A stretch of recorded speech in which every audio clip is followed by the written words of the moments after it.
So I've broken up with the unhinged boyfriend. Like I said, I subsequently ended up moving to the US anyway because that was my plan. My family had put certain things in place. My plan was to move in with my grandparents, and I wanted to try and get a job in TV production in New York City. So we moved to the 1 square mile town where he happened to live. And I kid you not, within 24 hours of me being there, he finds me at the bank. And he's like, hey, oh my God, you're here. Let's have a hug. But he seemed kind of normal, kind of okay with the breakup. We were bound to run into each other at some point, fine. He wasn't really sending many emails, like I think a couple, but not many. And whilst I was in the midst of trying to get a job in TV production, I actually ended up getting a job for Abercrombie & Fitch as a store manager for their kids store. Was it my proudest moment? No. Did they offer healthcare? Yeah. And this is when things started to get quite peculiar. Tea break.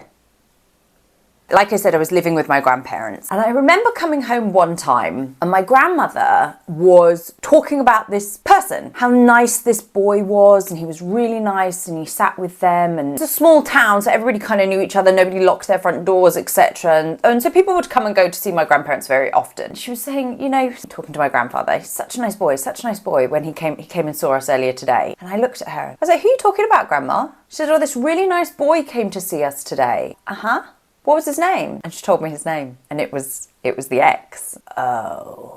And that continued for a while. I would come home and he'd brought them donuts, or he'd just sat with them, or he brought them like lunch, and he wouldn't tell me. And then at other times he would walk past the front of where I was working. Now it was in a mall, right? So he could have just been shopping in the mall, but he would walk past the front of the store pretty frequently. It's starting to get a little peculiar. And then I remember he used to turn up where I was hanging out. So I'd go out with my family, I'd go out with my friends, and he would just turn up. And actually I remember one time, it turns out one of my so-called friends had told him I was there, which, read into that what you will, turned up, and he'd obviously been drinking, and he was like, I just want to talk. And I was like, I don't want to talk. Like, I don't have anything to talk about. You're being creepy. You're visiting my family, and I've asked you not to. Got a bit aggressive, tall, broad human, and like kind of got down in my face and was like very aggressive. Felt incredibly uncomfortable. Other people started to get involved, which made me even more uncomfortable. 21-year-old Laura at the time, I just ran. I left. I wanted nothing to do with him. I didn't want to be in that situation. This kind of loitering around went on for months when I was living in the US with my family. By this point, once I'd been there a while, I started to get multiple emails a day, quite literally talking absolute drivel, saying that he was never going to be with anybody else, which is poppycock, because I know that he actually did cheat on me while we were together. Not the point. And then I remember his mum emailed me and asked me to go for a family birthday dinner, and I was like, no, we've broken up. Why would I go? It was a very uncomfortable time. Marry that with the fact that I had some family stuff going on back in the UK, I just decided to leave. So I'm back in the UK. From then, 15 years ago, to present day, I still get frequent emails. I got 2 last night. I'm probably thinking 2 things. Number 1, Laura asked him to stop. I have, multiple times. And he has responded with, I'm going to do what I want to do. Don't fucking tell me what to do. I've also informed authorities, both in the UK and here in the US. I never actually got a response from authorities. People just generally see him as a bit of a nuisance. And I know the other thing you're probably thinking is, Laura, just block the email addresses. I initially started blocking the email addresses, and then when it continued for a number of years, I think I need to keep these emails. If something very serious were ever to happen, I might need these emails. And I will say that every time I did block his emails, he creates a new one. And I know what you're wondering, what do the emails say? Absolute codswallop. That he's been drafted into the NFL, that he needs a personal trainer,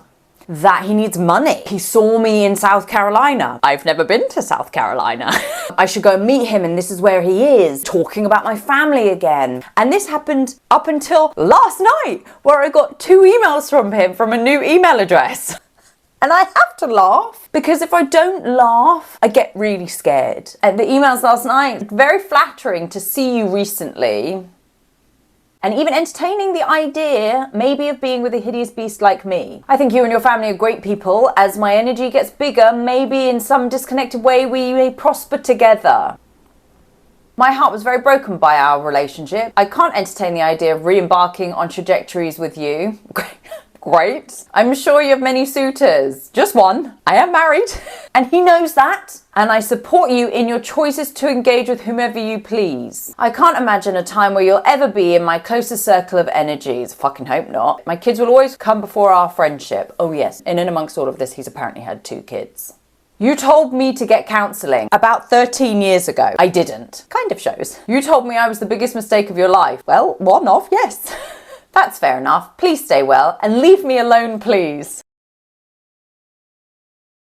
It's too late. I can't work with you because I don't want to. Stay well, stay strong, spread your joy. I'm not your guy. The irony is that was the first of 2 I got last night. So he's already told me he's not my guy. But then he goes on to talk about something else.